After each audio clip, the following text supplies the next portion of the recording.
Our final topic this month is Clash of the Champions 15. We've been talking about it. We've been building to it as we've gone through the show. It does emanate from Knoxville, Tennessee, home of Dr. Tom Pritchard, by the way. And you and Barry would wrestle Flying Brian, and unfortunately, George, the 8-foot stiff, in a match dubbed as Loser Leaves Town leading up to this one. Pillman had been relentless in seeking revenge against the Horsemen, dating back to Wrestle War. Dating back to the 91 War Game, should I say. That's what ended up in those vicious, disgusting, sickening power bombs from Sid that we had looked at a few weeks ago. But we do have the tag match in its entirety. So we're going to take a look at how the Horsemen fared in this one.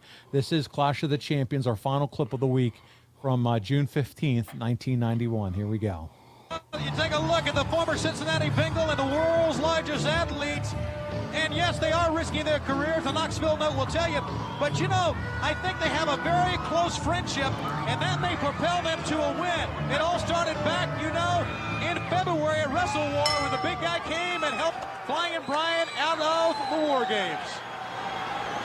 It will be Arn Anderson starting out against Flying Brian. Collar and elbow tie up.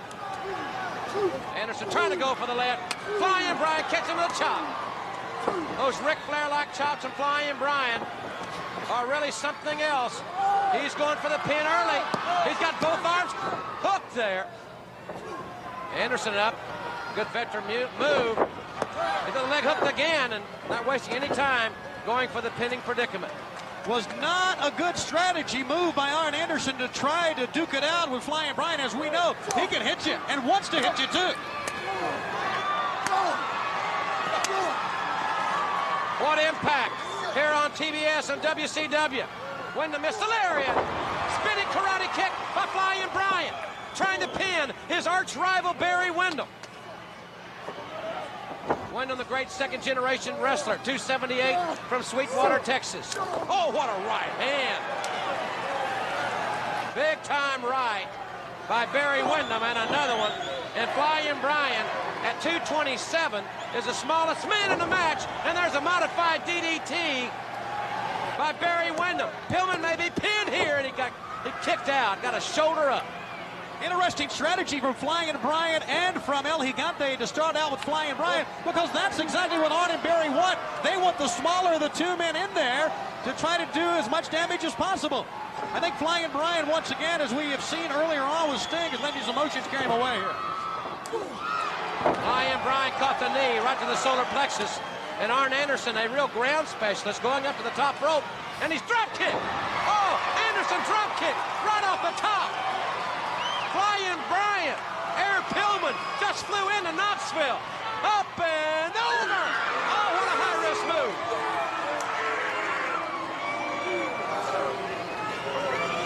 Flying Brian wearing those wrong corner arm. What a huge hand. Completely engulfing the massive neck of Arn Anderson. Anderson almost choked out there.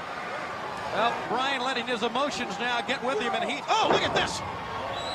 Flying Brian with a power slam. Well, there's some teamwork here. Up on the giant's shoulders. What a move. Oh, my. He's got him. Oh, and Anderson stopped the count. He had him pinned right there. Pillman had him pinned. What a spectacular move. We were a second away from seeing the end of the career of Barry Windham in World Championship Wrestling. There's a power slam by Flying Brian on Arn Anderson. Referee Randy Anderson, no relation, having trouble keeping him restrained. Windham tripped it. Windham grabbed the ankle of Flying Brian, who was on the top rope. Windham, he kicked him right in the face. Windham just kicked Flying Brian in the face. He's got it. Oh, Pillman's lost it. Ladies and gentlemen, here are your winners, Barry Windham and the enforcer, Arn Anderson. Flying Brian must leave WCW. Only moments ago, we thought it was the end for Barry Windham. What a tremendous double team maneuver, and Arn Anderson came right in. Actually, he was into the time, and he saved it. But with the action going on, and this was a mistake for El Gigante to get on the floor, boy, that hit him, didn't it, Jim? Right in the face. Wyndham kicked him right in the face. Flying Brian must leave WCW. Advance here. Flying Brian must leave WCW. We're going to get into that in a second. But Arn, how come every time we watch these clips together, you're the one who has to sell for Elegante? I mean, what's up with that? Big George. Yeah, I did my best within reason. There's only so much you can do. I know there's only so many times that you can have that, crazy looking face. Yeah, no joke, no joke. It's the main thing that I take away from all this, and there's always Monday morning quarterback, and That's what we do here. Yeah. mistakes made. But the one thing that was not a mistake is one kick from Barry Windham in the face was enough for the fall. And that's the one thing in those days, you either had a finish or you had something that looked 100% devastating, and that looked devastating. And nothing got thrown away. When something looked like it creamed you, it creamed you. The other thing that I noticed too is you went to the top rope, Arn. Thought you were going to do a big move from the top, huh? No good can ever come, and I've learned this over 40 years. No good can come from going up top. 50% of the time, something bad's going to happen, and 50-50 odds are not really that great, are they? Listen, not only do you make it to the top, then he kicks you off the top and you tumble all the way to the floor. So that's not pretty to see. Yeah. And then he jumps over the top on top of you. So here's another, stiff shot or bump that you're going to take. So none of that. I didn't like any of it as an Arn Anderson fan. No, and as you know what, I learned again that night, it reinforced ground attack. There you Ground attack. Ground and pound. It did look impressive, Pillman coming off the top of Elegante's shoulders. That looks fun. We finally figured out something he could do. Stand there and put his hands up. Right. Be the new corner post for guys to jump off of. And he did a great job with that. So this whole match was whoever lost or took the pin, they're done. They have to leave WCW.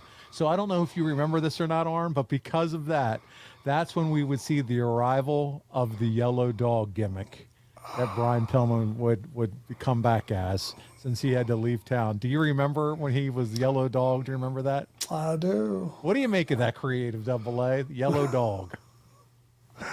It was supposed to be cute. It was supposed to be, I don't know what it was supposed to be, but you could. WWE like, I guess? WWF like? A gimmick, a character? I don't know. Well, yeah, there's been throughout time. I mean, when Dusty put on the mask and Barry put on the Midnight mask. Rider. Yeah, you knew who it was, but it was like they were baby faces and you gave them a pass on it. It was just one of those things that was, for the times, it was ha-ha, and it was just part of the entertainment portion of wrestling. So there you go. That's how we would see the creation or the evolution of what would become the yellow dog.